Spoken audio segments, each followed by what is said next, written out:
Assalamualaikum warahmatullahi wabarakatuh. Pada kali ini kita akan sama-sama belajar Pendidikan Islam tahun 2 pada tajuk Kekasihku Rasulullah sallallahu alaihi wasallam. Anak-anak boleh membuka buku teks ke surat 133. Perhatikan dengan teliti gambar di depan ini, iaitu Masjid Nabawi, dan gambar ini merupakan kubur maqam Rasulullah sallallahu alaihi wasallam.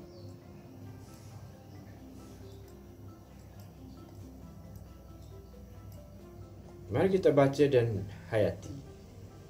Apakah adab mengasihi Rasulullah sallallahu alaihi wasallam? Adab mengasihi Rasulullah sallallahu alaihi wasallam, yang pertama, berusaha mengenali pribadi Rasulullah sallallahu alaihi wasallam.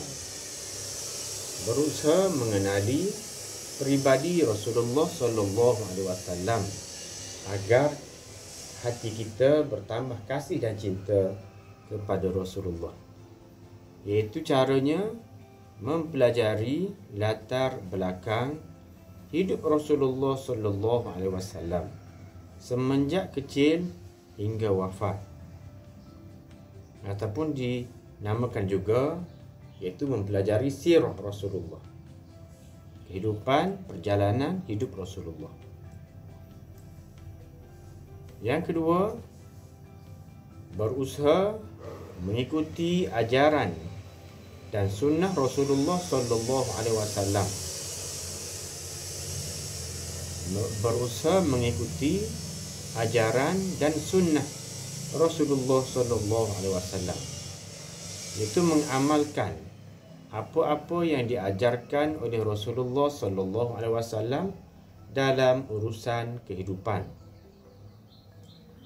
Yang ketiga, sentiasa mengingati Rasulullah sallallahu alaihi wasallam dengan cara selalu berselawat kepada Rasulullah sallallahu alaihi wasallam.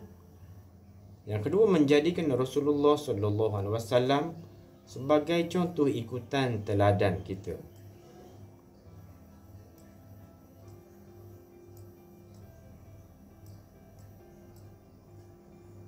Apakah dalil yang menyuruh kita kasih kepada Rasulullah? Iaitu sabda Rasulullah sallallahu alaihi wasallam, la yu'minu ahadukum hatta akuna ahabba ilaihi min walidihi wa walidihi wan nasi ajma'in. Maksudnya, tidak beriman daripada kamu melainkan aku lebih dikasihi daripada ayahnya, anaknya dan semua manusia. Maksudnya, seseorang yang beriman, seorang yang Islam, tidak sempurna imannya. Dia beriman tapi imannya tidak sempurna lagi. Kenapa? Sekiranya dia tidak kasih kepada Rasulullah. Jadi dia kena kasih kepada Rasulullah lebih daripada dia kasih kepada ayahnya. Kalau dia ayah, dia akan kasih Rasulullah lebih daripada anaknya. Dan dia juga kasih kepada Rasulullah lebih daripada semua manusia yang lain.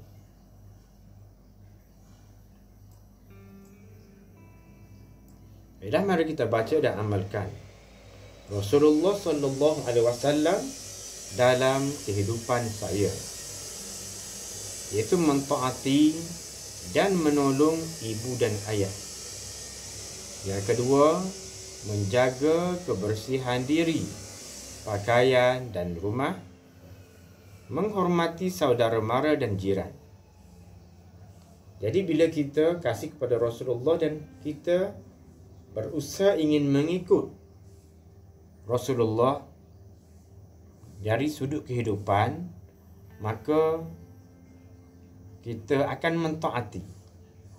kita akan taat dan kita akan tolong ibu ayah apabila mereka memanggil kita untuk mendapatkan pertolongan, ataupun kita sendiri yang menawarkan diri kita untuk menolong mereka.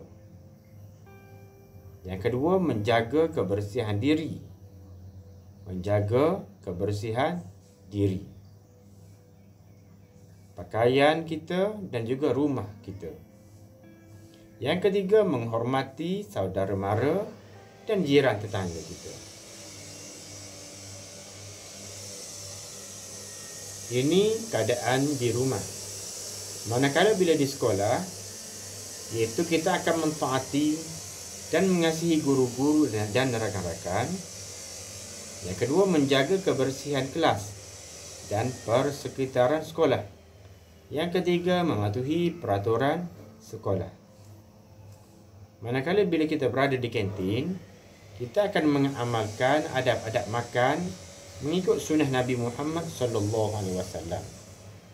Yang kedua, kita akan menjaga kebersihan kantin dengan makan tidak tumpah, serta kita tidak membazir makanan. Manakala bila kita beriadah, bersukan, kita akan menutup aurat ketika bersukan. Yang kedua, kita akan menjaga adab-adab ketika bersukan. Manakala bila kita berada di masjid, kita menjaga adab-adab di masjid, iaitu duduk dengan sopan dan tidak bising. Ketiga, membaca Al-Quran dan berselawat ke atas Nabi Muhammad sallallahu alaihi wasallam.